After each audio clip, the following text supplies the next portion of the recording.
Bom, então, bom dia a todos. Hoje nós vamos falar sobre dupla de veia cava inferior e veias ilíacas. Começando pela anatomia, só para relembrar, a veia cava inferior se localiza anterior à coluna vertebral e à direita da aorta abdominal. Ela se origina na junção das veias ilíacas comuns, que por sua vez são originadas da junção da veia ilíaca interna com a veia ilíaca externa, e ascende em direção ao átrio direito, que é o local de deságue. As suas principais tributárias se encontram na porção, as principais tributárias da porção abdominal se encontram nas veias gonadal direita, veias renais e as veias hepáticas. O seu diâmetro varia com respiração até cerca de 2,5 centímetros, diâmetro máximo, aumentando durante a inspiração profunda. Importante a gente ter noção que existem algumas variações anatômicas durante o exame, para não estranharmos, né? Então, dentre as variações anatômicas, a maioria delas ocorre abaixo das veias renais, e as mais comuns serão, vamos falar da transposição, ocorre em cerca de 0,2 a 0,5% da população. A transposição, aqui a gente tem um exemplo, nela ocorre a veia cava inferior, fica localizada à esquerda da aorta, e ela deságua na veia renal esquerda, que por sua vez cruza a aorta abdominal à direita para ascender em direção ao átrio. Aqui é só o desenho esquemático dessa variação, e à direita aqui um caso visto no ultrassom.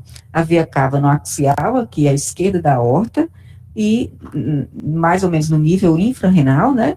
E nessa imagem da direita, a gente tem um corte feito na altura da veia renal, mostrando aqui o local onde ela cruza anteriormente a aorta abdominal. A duplicação ocorre em cerca de 0,2 a 3%. A veia cava do lado esquerdo se une à veia renal esquerda e cruza para se juntar à veia cava inferior, a veia cava inferior normal do lado direito.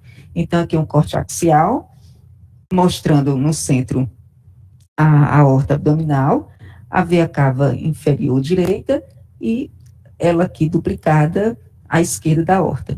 Aqui no longitudinal, mostrando duas veias cavas adjacentes à aorta abdominal. Existe também a falha de formação do segmento intrahepático da veia cava inferior. Quando isso ocorre, o fluxo passa a ser desviado para o coração via ázigos e hemiázigos, e as veias hepáticas drenam direto no átrio direito. Aqui só um exemplo mostrando um corte axial, né, no nível da aorta aqui. À direita temos uma imagem demonstrando a veia ázigos no longitudinal, aqui mais bem demonstrada nessa figura C, aqui abaixo, no longitudinal, e por fim, mostrando um caso onde o paciente apresenta hiperesplenismo, que geralmente pode estar associado a essa falha de formação. A veia renal esquerda circunaórtica ocorre em cerca de 8,7% dos casos. Nessa situação, existem duas veias renais, uma que cruza anteriormente a aorta e a outra mais abaixo, que vai receber a gonadal esquerda, cruzando posteriormente a aorta. Já a veia renal esquerda retroaórtica, o paciente apresenta apenas uma veia renal, e esta veia renal cruza posteriormente a aorta abdominal. Ocorre em cerca de 2% da população. Nessa imagem aqui abaixo, a gente vê um caso de veia renal esquerda retroaórtica, demonstrada no axial, a aorta, a veia cava à direita dela, e uma veia passando aqui posteriormente à aorta, que é a veia renal esquerda. Num corte longitudinal, a gente vê ao nível da aorta, na sua porção posterior, uma veia no corte axial, que é bem representada aqui, que é a veia renal esquerda passando por trás. Hemodinâmica venosa, a gente já viu isso em outras aulas, mas é importante a gente ter noção que no caso de avaliação de veia cava inferior ilíacas, a gente vai ter que avaliar justamente se existe fasicidade no paciente, né, para descartar trombo ou outras alterações. Então, o fluxo, ele costuma ser pulsátil, próximo ao coração, e isso se deve à influência das pulsações do átrio direito, que são transmitidas de forma retrógrada. A morfologia de onda tem uma aparência em forma de W. Então, e o movimento cardíaco e valvado ao Doppler, eles são representados por essas ondas, que são as ondas S, V, D e A, que representam as pressões negativas e positivas do átrio direito. A onda S é a sístole ventricular, onde ocorre o fechamento do átrio ventricular com enchimento do átrio direito, e isso aqui é representado na morfologia de onda com esse acréscimo de velocidade. O V é o enchimento atrial, é o momento em que o átrio já está quase que repleto, então as velocidades começam a reduzir, e é representada aqui por essa onda. A onda D é a diástole ventricular, que é quando ocorre a reabertura da válvula atrioventricular, e aí as pressões no interior do átrio direito caem, porque o fluxo agora passa direto para o ventrículo direito, e isso é representado nessa morfologia de onda com esse acréscimo de velocidade. E, por fim, a sístole atrial, que é representada por essa onda acima da linha de base. Esse padrão fica menos evidente à medida que a gente se distancia do coração, que aí as repercussões das diferenças de pressões já são menos percebidas nesse momento, quanto mais distante.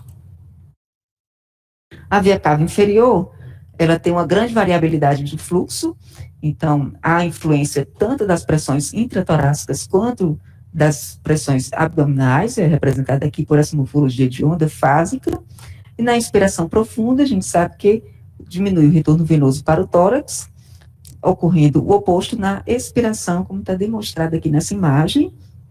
Durante a expiração, as velocidades têm um incremento no seu aumento aqui. Bom, o preparo do paciente para o estudo do ultrassom com Doppler, como é uma região no abdômen, a gente tem que orientar o paciente a fazer um jejum de 6 a 8 horas, né? O posicionamento, colocar o paciente no decúbito dorsal para fazer a insonação ventral, e também decúbito lateral esquerdo ou direito para insonação coronal. A sonda que a gente utiliza é a convexa de baixa frequência para avaliar essas estruturas mais profundas.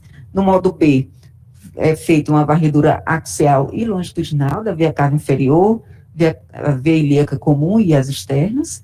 Nessa varredura, a gente vai avaliar o calibre, se existe trombo na sua luz, e se tem algumas variações anatômicas. Aqui é o modo B, demonstrando a via cava inferior no seu longitudinal até o local de deságue. No modo colo espectral, a gente já vai ver a avaliação do fluxo, a avaliação do padrão de fluxo. Então, ver se o fluxo está anterógrado, fásico com respiração e com ciclo cardíaco, que é a morfologia de onda esperada no paciente normal. Aqui uma representação a ultrassom com Doppler no modo colorido, demonstrando um fluxo anterógrado, que a gente vê aqui pela escala do mapa de cores, um fluxo se afastando da sonda, indo em direção ao átrio direito. E logo abaixo, uma representação aqui da morfologia de onda, uma análise espectral, mostrando a sua fasicidade com o ciclo cardíaco e respiratório, né?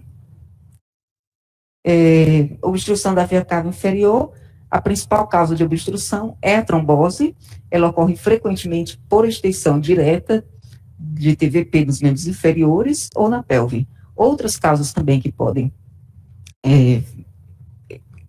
evoluir com trombose são desidratação, sepse, coagulopatias e compressões extrínsecas. A trombose também pode se dar por invasão tumoral, ela é mais associada a tumores renais, principalmente a direita, que a direita, a via renal possui um trajeto mais curto em relação à via renal esquerda. Aqui à direita a gente tem uma imagem representando, mostrando bem aqui a via cava inferior, contendo uma imagem ecogênica na sua luz, preenchendo parcialmente. E aqui, o mesmo paciente no corte axial, onde a gente vê a mesma imagem, preenchendo parcialmente a luz do vaso. Então, é importante também ver que quando a gente vai analisar o resto da via cava e as veias ilíacas também, nessa situação onde existe trombo, no terço médio, por exemplo, quando você vai avaliar vias ilíacas, a gente espera numa morfologia de onda com o fluxo de velocidade mais amortecido devido a essa obstrução que existe. Então, já são sinais indiretos que já me levam a pensar em algum obstáculo mais proximal que esteja amortecendo essas velocidades.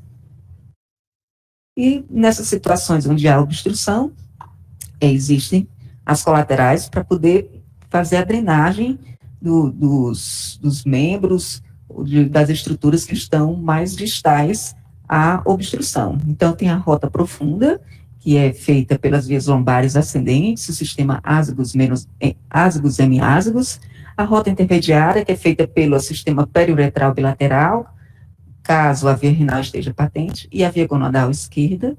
A rota superficial, já é feita essa drenagem pelas vias epigástricas inferiores, via veia ilíaca externa, que vão se anastomosar com as epigástricas superiores.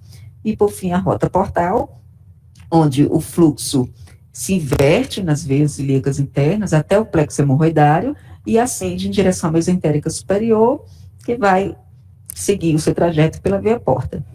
Bom, então aqui tem uma imagem onde existe uma trombose da porção distal da via cava inferior, a gente não vê fluxo nessa região, e na porção proximal medial dessa via cava, ela está reenchendo devido a colaterais lombares, e que a gente vê melhor aqui nessa imagem, está bem caracterizada, e também por colaterais profundas na fossa ilíaca esquerda.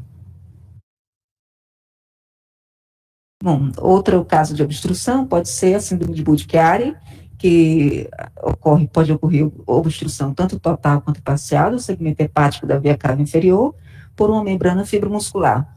Pode afetar a veia cava inferior e as veias hepáticas, isso ocorre em 72% dos casos, pode afetar apenas a veia cava inferior em 18% dos casos, e as veias hepáticas em cerca de 10% dos casos. A ultrassom vascular, o principal achado que a gente vai ver é uma membrana ecogênica no segmento hepático da via cava inferior, bloqueando total ou parcialmente a sua luz. Outros achados também podem ser veias colaterais intrahepáticas, trombo da via cava inferior, podendo ter calcificações associadas. Bom, então, aqui, em casos de pacientes que têm risco de tromboembolismo, muitos casos são indicados o filtro de via cava inferior, justamente para a prevenção do tromboembolismo. As indicações de ultrassom Doppler para essa avaliação seria guiar a colocação do filtro, principalmente naqueles pacientes que têm contraindicação ao uso de contraste iodado, e fazer a pesquisa de trombose na via cava inferior, que nesses pacientes pode ocorrer de forma não tão rara. Então, aqui à direita, a gente vê uma representação ao nível da via cava inferior, na sua porção mais proximal, a gente vê como se fosse uma membrana aqui mais ecogênica, que é o local onde foi posicionado o filtro da via cava. Então, vamos avaliar também no modo colo, saber se está pérvio, como é que está a direção do fluxo, nesse caso o fluxo encontra-se ascendente, normal, e, por fim, a variação de fasicidade na análise espectral. Então, são os mesmos parâmetros que a gente vai ver e ver se está a posição do filtro, se está fluindo bem o sangue e se existe algum sinal que nos chama a atenção para a trombose. E aqui a aula é curtinha, eu segui a aula foi baseada no livro Doppler Sem Segredos e no livro do Pollack. É isso.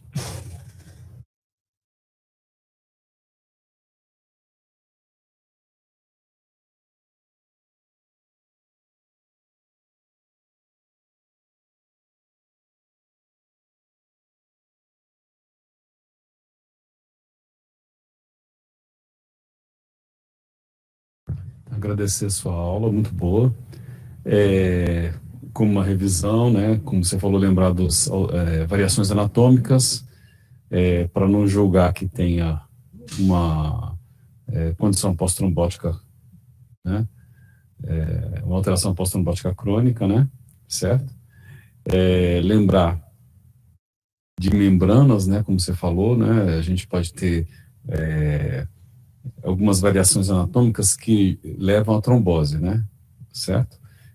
As membranas na veia cava inferior e às vezes até na hepática, tá certo? Levando a Budd-Chiari. A outra coisa, eu não sei se vai ser tema da aula, May Turner, a síndrome de Cox? De compressivo. Então, ótimo. Então, vou deixar para a gente comentar isso depois, tá certo? E lembrar também da colocação do filtro de veia cava, notar a posição dele. Geralmente, você deve preservar a confluência das renais, quando é possível, tá certo? E é importante justamente isso, quando você falar da trombose da veia cava inferior, né? Por exemplo, você está avaliando uma trombose venosa profunda, com uma extensão para as veias ilíacas e segmento da veia cava inferior, dá a distância desse trombo para a confluência das renais, tá certo? Então, acho que é isso e, né, agradecer mais uma vez a sua aula.